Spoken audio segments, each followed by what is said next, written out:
नरसिंह देव भगवान का मंदिर वो है श्री लक्ष्मी नरसिंह मंदिर। अंदर गर्भ लक्ष्मी नरसिंह माता लक्ष्मी जी का बाजू मंदिर है। अच्छा, अलग सा टेम्पल है क्योंकि यहाँ पे मूल नरसिंह स्वामी जी जो उग्र स्वरूप है विराट सिंह स्थित जो सिंहासनाधिष्ठ है, इसलिए माता जी लक्ष्मी जी का उनका अलग सा टेम्पल है। और सुनने कुलर राय का एकमेव भारतवर्ष में एक ही मंदिर है ये भरतखंड में। यही दर्शन आपको मिलेगा क्योंकि ये भक्तराज प्रहलाद जी का जन्म क्षेत्र भूमि है, नारद जी का तपश्चर्या आश्रम भूमि है, कयादू माता यानी प्रहलाद महाराज जी की माँ, उनका तपश्चर्या भूमि क्षेत्र है। और त्रिवेणी संगम के कारण संत श्रेष्ठ तुकाराम महाराज महाराष्ट्र के बहुत बड़े संत थे, उन्होंने अभंग रचना में तीर्थ नरसिंहपुर तीर्थ क्षेत्र का दक्षिण प्रयागराज के नाम से संबोधा है उन्होंने। और पृथ्वी का नाभि कमल क्षेत्र भूमि है। हरि बोल हरि बोल। आप पंढरपुर जाके आए, उधर गोपालपुर गए थे। हाँ, गोपालपुर में विष्णु भगवंता के चरण है जिसे हम कृष्ण चरण कहते हैं। तो यही नदी वहां पे गई है, राइट, जिसे हम नीरा भीमा संगम बोलते हैं ना।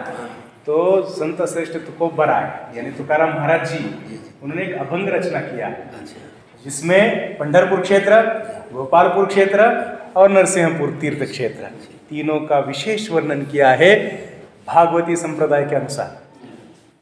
तो उन्होंने क्या कहा है, प्राकृत मराठी में एक अभंग रचना है। उन्होंने इस तीनों भी जो हमारी हिंदू संस्कृति है, जो हमारी भागवती संप्रदाय है, उन्होंने एक ही स्वरूप किया है। उन्होंने कहा है ये उमारमा एकसरी वाराणसी ते पंढरी गया तेची गोपालपुर प्रयाग नरसिंहपुर, ऐसा उन्होंने उल्लेख किया है। जहाँ पे उमा यानी भीमा नदी, रमा यानी नीरा नदी, दोनों का संगम होता है और एक ही प्रवाह निर्माण होता है। ऐसे ही तीन प्रवाह में जो नदियां है, ऐसे प्रवाह में ऐसे तीन क्षेत्र विराजित है, जिसमें उत्तरी भारत में तीन महत्वपूर्ण क्षेत्र हिंदू संस्कृति के आधार पे दिखे जाते हैं। ये बड़ा मोबाइल बंद कर, नया काढ़ायचा। तो पहला जो क्षेत्र है जहां पे हम वाराणसी बोलते हैं, काशी, बनारस, मराठी मध्ये वाराणसी। तो जो वाराणसी है वो हमारी दक्षिण काशी है, काशी क्षेत्र भूमि, जिसे हम पंढरपुर को विराजित करते हैं। तो हमारी दक्षिण काशी किधर है? पंढरपुर में है, विठ्ठला के भूमि में, करेक्ट।